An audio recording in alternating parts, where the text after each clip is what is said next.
ನಮಸ್ಕಾರ. ನನ್ನ ಹೆಸರು ರತ್ನಾಕರ್ ಭಟ್ ಅಂತ. ಇತ್ತೀಚೆಗೆ ಕೊಲೆ ಆಗಿತ್ತು. ನಮ್ಮ ಸುಹಾಸ್ ಶೆಟ್ಟಿ ಅಂತ ಹೇಳಿ ಒಬ್ಬರು ಹುಡುಗ, 33 ವರ್ಷದ ಯಂಗ್ ಮ್ಯಾನ್. ಅವರನ್ನು ಬರ್ಬರವಾಗಿ ಕೊಲೆ ಮಾಡಿದರು. ಬೇಜಾರೆಲ್ಲ ಆಯ್ತು ಗೊತ್ತಾ? ಎಲ್ಲ ಮೀಡಿಯಾಗಳಲ್ಲಿ ಒಬ್ಬ ಹಿಂದೂ ರೌಡಿ ಶೀಟರ್ ಅಂತ ತೋರಿಸಿದ್ರು ಅವರನ್ನು.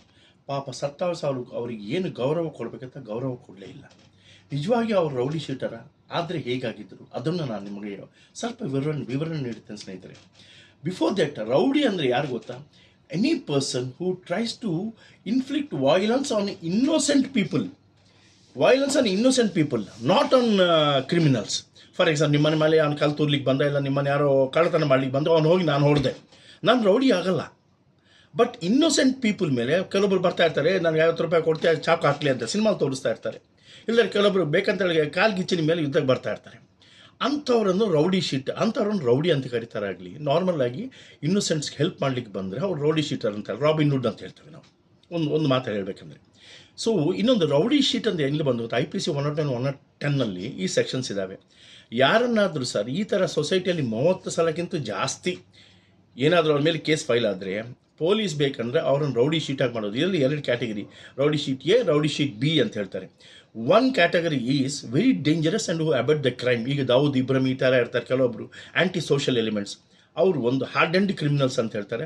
Other one is habitual criminals. ಗೊತ್ತಾಗಲ್ಲ, ಬೇಕಂತ ಹೇಳಿ ಕಳ್ಳತನ ಮಾಡೋದು, ಅದು ಮಾಡೋದು, ಇಲ್ಲದ್ರೆ ಏನೋ ಒಂದು ಗಲಾಟೆ ಮಾಡೋದು, ಈ ಥರ ಅಂತೇಳಿ ಅದು 1-2 ಮಾಡ್ತಾರೆ. ಇದನ್ನು ರೌಡಿ ಶೀಟ್ ಅಂತ ಹೇಳ್ತಾರೆ. ಈ ರೌಡಿ ಶೀಟ್ ಈಗ ನಮ್ಮ ಉಲ್ಹಾಸ್ ಶೆಟ್ಟಿಗೆ ಬರ್ತಾನೆ. ಅವ್ರು ರೌಡಿ ಶೀಟ್ ಹೆಂಗಾದರು? ಅವ್ರು ಒಂದೇ ಸಲ ಸತ್ತಿದ್ರ? ಇಲ್ಲ ಸ್ನೇಹಿತರೆ, ಅವರನ್ನು 4-5 ಸಲ ಬರ್ಬರಿದ್ದಾರೆ. 5 ಸಲ. ಮೊದಲನೇ ಸರಿ ಗೊತ್ತಾ? ಪಾಪದ ಹಸುಗಳನ್ನು, ಬಾಯಬಾರದ ಹಸುಗಳನ್ನು ಕಳ್ಳತನ ಮಾಡಿ ಕೊಂದು ಅದರ ಮಾಂಸವನ್ನು ಸೇಲ್ ಮಾಡಲಿಕ್ಕೆ ಯಾವಾಗ ಈ ಕೌ ಸ್ಮಗ್ಲರ್ಸ್ ಬಂದಿದ್ರಲ್ವಾ, ಆವಾಗ ಇವರು ಕೌ ವಿಜಿಲ್ಯಾಂಟಿ, ಗೋರಕ್ಷಕರಾಗಿ ಹೋಗಿ ಅವರನ್ನು ತಡೆದು ಈ ಹಸುಗಳನ್ನು ಕಾಪಾಡಿದ್ರು ನೋಡಿದ್ರಾ? ಆವಾಗ ಇವರು ಮೊದಲನೇ ರೌಡಿ ಶೀಟರ್ ಆದರು. ಹಸುವನ್ನು ಕೊಂದರೆ ಪಾಪ ಇಲ್ಲ ಇವರಿಗೆ, ಅದನ್ನು ಕಾಪಾಡಿ ನಾವು ಯಾರನ್ನು ನಾವು ತಾಯಿ ಅಂತ ಕರಿತೇವೆ, ಗೋಮಾತೆ ಅಂತ ಕರಿತೇವೆ, ಗೋಮಾತೆಯನ್ನು ಕಳ್ಳ ಸಾಗಾಣಿಕೆ ಮಾಡಲಿಕ್ಕೆ ಹೋದಾಗ ಅವರನ್ನು ತಡೆದಕ್ಕೆ ಇವ್ರ ಮೇಲೆ ರೌಡಿ ಶೀಟಿಂಗ್ ಅದನ್ನು ತಡೆದ್ರು. ಎಸ್ ಪ್ರತಿದಿನ ಒಂದೊಂದು ಕೇಸ್ ಆಗ್ತಾಯಿತ್ತು. 30 ಸಲ ತಡೆದಾಗೇನು ಪ್ರೀತಿಯಿಂದ ಮಾತಾಡಿಸ್ತಾರಾ? ಹಿಂದೆ ಬಂದ ಕಳ್ಳ ಸಾಗಾಣಿಕೆ ಮಾಡೋರು ಮಾಮೂಲಿ ಕೋಲ್ ತೊಗೊಂಡು ಹೊಡಿಯೋದು, ಕಲ್ಲು ತೊಗೊಂಡು ಹೊಡಿಯೋದು, ಚಾಕು ತೊಗೊಂಡು ಮೇಲೆ ಹಲ್ಲೆ ಮಾಡೋದು ಮಾಡ್ತಿದ್ರು. ಇವ್ರು ರಿಯಾಕ್ಟ್ ಆಗ್ಬೇಕು ತಾನೇ? ಅದು ರಿಯಾಕ್ಟ್ ಆದಕ್ಕೆ ಇವ್ರ ಮೇಲೆ ಕೇಸ್ ಹಾಕಿ ಮೊದಲನೇ ಸಲ ರೌಡಿ ಶೀಟ್ ಮಾಡಿ ಇವ್ರ ಕ್ಯಾರೆಕ್ಟರನ್ನು ಕೊಂದು ಹಾಕಿದ್ರು. ಈಗ 2ನೇ ಸಲ ಸ್ನೇಹಿತರೆ, ಈ ನಮ್ಮ ಏನಂತಾರೆ, ಈ ಪರಶುರಾಮ ಕ್ಷೇತ್ರ ಇದಲ್ವ, ಮಂಗಳೂರು, ಇವೆಲ್ಲ ಕೋಸ್ಟಲ್ ಬೆಲ್ಟಲ್ಲಿ ಲವ್ ಜಿಹಾದ್ ವೆರಿ ಕಾಮನ್. ಹೆಣ್ಮಕ್ಳನ್ನು ಅಮಿಷೆಯಿಂದ ಆಗಲಿ, ಹೆದರಿಸಾಗಲಿ, ಬೆದರಿಸಾಗಲಿ ವಿಡಿಯೋ ತೆಗೆದು, ಫೋಟೋ ತೆಗೆದು ಹೆಣ್ಮಕ್ಳನ್ನು ಲವ್ ಜಿಹಾದ್ ಒಳಗಾಗಿ ಅವರನ್ನು ಮದುವೆ ಮಾಡಿಕೊಂಡು ಎಲ್ಲೆಲ್ಲೋ ದುಬೈಯಲ್ಲಿ ಸೇಲ್ ಮಾಡ್ತಾ ಇದ್ದಾರೆ. ನಾವೆಲ್ಲ ಪಿಕ್ಚರಲ್ಲಿ ನೋಡಿದ್ದೇವೆ, ಕೋರ್ಟಲ್ಲಿ ಸಹ ಬಂದಿದೆ ಕೇಸ್ಗಳು. ಇಂಥ ಹೆಣ್ಮಕ್ಳನ್ನು ಯಾವಾಗಾದರೂ ಯಾರಾದರೂ ಈ ಲವ್ ಜಿಹಾದ್ ಮಾಡಲಿಕ್ಕೆ ಬಂದರೆ ಅವರನ್ನು ತಡಿಲಿಕ್ಕೆ ಮುಂದೆ ನಿಂತವರು ಸುಹಾಸ್ ಶೆಟ್ಟಿ. ಇಡೀ ಕೋಸ್ಟಲ್ ಬೆಲ್ಟಲ್ಲಿ ಹೆಣ್ಮಕ್ಳಿಗೆ ಏನೇ ಅನ್ಯಾಯ ಆದರೂ ಒಂದು ಅಣ್ಣನ ಥರ ನಿಲ್ತಿದ್ದ. ಖಂಡಿತ ಈ ಹುಡುಗರು ಸುಮ್ಮನೆ ಕೊಡ್ತಿದ್ದಿಲ್ಲ. ದುಡ್ಡಿದ್ದವರು ನಮ್ಮ ಹುಡುಗಿಯನ್ನು ಲವ್ ಮಾಡ್ತಾ ಇದ್ದಾನೆ, ನಿಜವಾಗಿ ನೀನಾಗಿ ಬಿಡಬೇಕು ಅಂತ ಹೇಳ್ಬಿಟ್ಟು ಮದುವೆ ಆಗಿಬಿಟ್ಟು ಅವಳು 5ನೇ ಮದುವೆ 3ನೇ ಮದುವೆ ಮಾಡಿ ತೊಗೊಂಡಾಗ ಸ್ಮಗ್ಲಿಂಗ್ ಮಾಡಿ ಎಲ್ಲೋ ಸೂಳೆಗಳಂಗೆ ಸೇಲ್ ಮಾಡಿಬಿಟ್ಟಿದ್ರೆ ನಾವು ನೋಡ್ತಾ ಕೊಡ್ಲಿಕ್ಕೆ ನಾವು ಕೂಡೋದಿಲ್ಲ ಅಂತ ಹೇಳ್ಬಿಟ್ಟು ಅವ್ರ ಮೇಲೆ ಅಪೋಸ್ ಮಾಡ್ತಿದ್ದ, ಕೇಸ್ ಆಗ್ತಿದ್ದ, ಗಲಾಟೆ ಆಗ್ತಿತ್ತು. ಹೀಗೆ ಮಾಡಿದವ ಲವ್ ಜಿಹಾದ್ ಮಾಡಿದ್ದವ್ರ ಮೇಲೆ ಕೇಸ್ ಇಲ್ಲ. ಸುಹಾಸ್ ಶೆಟ್ಟಿ ಸುಮ್ಮನೆ ಹೋಗಿ ಗಲಾಟೆ ಮಾಡ್ತಾನೆ, ಹೆಣ್ಮಕ್ಳಿಗೆ ಅದು ಇದ್ದು ಅಂತ ಹೇಳ್ಬಿಟ್ಟು ಅವ್ರ ಮೇಲೆ 2ನೇ ಸಲ ಕೇಸ್ ಹಾಕಿ ಅವರನ್ನು ರೌಡಿ ಮಾಡಿದರು. 2ನೇ ಸಲ ಅವ್ರ ಕ್ಯಾರೆಕ್ಟರ್ ಮೇಲೆ ಕೊಲೆ ಮಾಡಿದರು. ಕ್ಯಾರೆಕ್ಟರ್ ಅಸಾಸಿನೇಷನ್ ಅಂತ ಹೇಳ್ತೀವಲ್ಲ, that has happen for mister Suhas Shetty. ಸ್ನೇಹಿತರೆ, ಸುಹಾಸ್ ಶೆಟ್ಟಿ ಏನಿದ್ದಾರೆ, ವಾಸ್ ವೆರಿ ಇಮೋಷ್ನಲ್. ಧರ್ಮದ ಬಗ್ಗೆ ಆಗಲಿ, ದೇಶದ ಬಗ್ಗೆ ಆಗಲಿ ಯಾರಾದರೂ ತಪ್ಪು ಮಾತಾಡಿದರೆ ಅವ್ನು ತಡಿಲಿಕ್ಕೆ ಆಗ್ತಿದ್ದಿಲ್ಲ. ಹೇಗೆ ಹೇಳ್ಬೇಕಂದ್ರೆ, ಈ ನಾಗರಹಾವು ಸಿನಿಮಾಲಿ ವಿಷ್ಣುವರ್ಧನ್ ಇರ್ತಾರಲ್ವ, ಆ ಥರ ತುಂಬ ಸ್ವಾಭಿಮಾನ, ಭಾರಿ ಸ್ವಾಭಿಮಾನ. ಹಿಂದೂ ಧರ್ಮದ ಬಗ್ಗೆ ಎಲ್ಲಿ ಏನು ಗಲಾಟೆ ಆದರೂ ಸಹ ಅವ್ರು ಹೋಗಿ ಮುಂದೆ ನಿಲ್ತಿದ್ರು. ಅಂದರೆ ಏನಂತಾರೆ, ಈ ಘೆರವ್ ಮಾಡೋದು, ಧರ್ನಾ ಮಾಡೋದು, ಪ್ರೊಟೆಸ್ಟ್ ಮಾಡೋದ್ರಲ್ಲಿ ಮುಂದೆ ನಿಂತು ಮಾಡ್ತಿದ್ರು. Very daring guy. ನಮ್ಮ ಗೌರ್ಮೆಂಟ್ ಅಗ್ನೆಸ್ಟ್ ಪ್ರೊಟೆಸ್ಟ್ ಮಾಡ್ತಾ ಇದೆ, ಗೌರ್ಮೆಂಟ್ ಅಗ್ನೆಸ್ಟ್ ಪ್ರೊಟೆಸ್ಟ್ ಮಾಡ್ತಾ ಇದೆಯಾ ಅಂತ ಹೇಳ್ಬಿಟ್ಟು ಎಲ್ಲಿ ಪೊಲೀಸ್ ಅವರಿಗೆ, ಪೊಲಿಟಿಷಿಯನ್ಸ್ಗೆ ಸಿಟ್ಟು ಬಂದಿತ್ತು. ಆ ಪೊಲಿಟಿಷಿಯನ್, ಈ ಪೊಲಿಟಿಷಿಯನ್, ಎಲ್ಲ ಪೊಲಿಟಿಷಿಯನ್ ಅದೇ ಜಾತಿ, ಎಲ್ಲರೂ ಸೇರಿ ಇವ್ರ ಮೇಲೆ ಇನ್ನೊಂದ್ಸರಿ ಕೇಸ್ ಹಾಕಿದ್ರು, ರೌಡಿ ಅಂತ ಮಾಡಿದರು.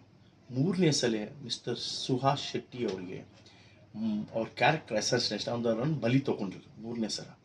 4ನೇ ಸಲ ಕಂಡ್ರೆ ಯಾವುದೋ ಪ್ರವೀಣ್ ನೆಟ್ಟಾರ್ ಅವನಿಗೆ ಈ ಸತ್ತವರಿಗೆ ಯಾರು ಮಂಗಳೂರಿನಲ್ಲಿ ಏನೋ ಕೊಲೆ ಆಗಿತ್ತು ಅವನಿಗೆ ಇವನಿಗೆ ಸಂಬಂಧನೇ ಇಲ್ಲ.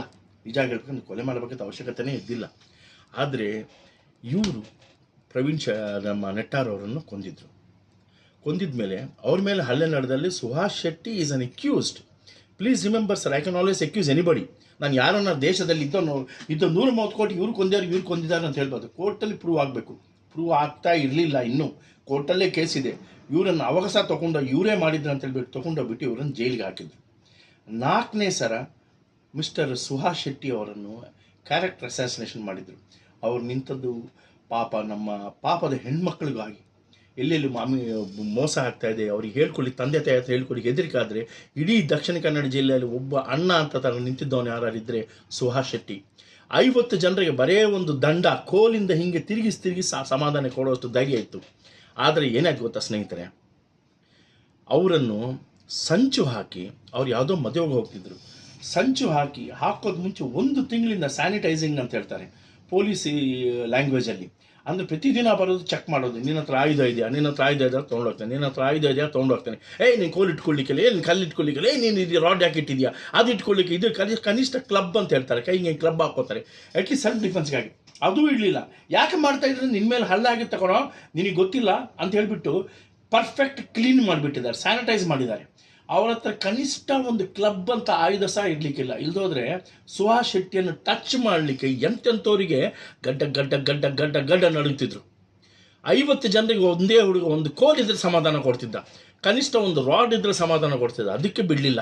ಹೌದ್ರಿ, ಅವ್ರ ಮೇಲೆ ಹಲ್ಲೆ ಆಗ್ತಾ ಇದೆ ಅಂತ ಗೊತ್ತಿದ್ರೆ ಅವ್ರಿಗೆ ಆತ್ಮರಕ್ಷಣೆಗಾಗಿ ಏನೊಂದು ಕೊಡಬೇಕಿತ್ತಾನೆ. ಒಂದು ತಲ್ವಾರೋ ಒಂದು ಮಚ್ಚೋ ಇಲ್ದರೆ ಒಂದು ರಾಡ್ ಇಟ್ಕೊಪ್ಪ, ನಿನ್ನ ಮೇಲೆ ಹಲ್ಲೆ ಆಗ್ಬೋದು. ಅದೂ ಇರಲಿಲ್ಲ.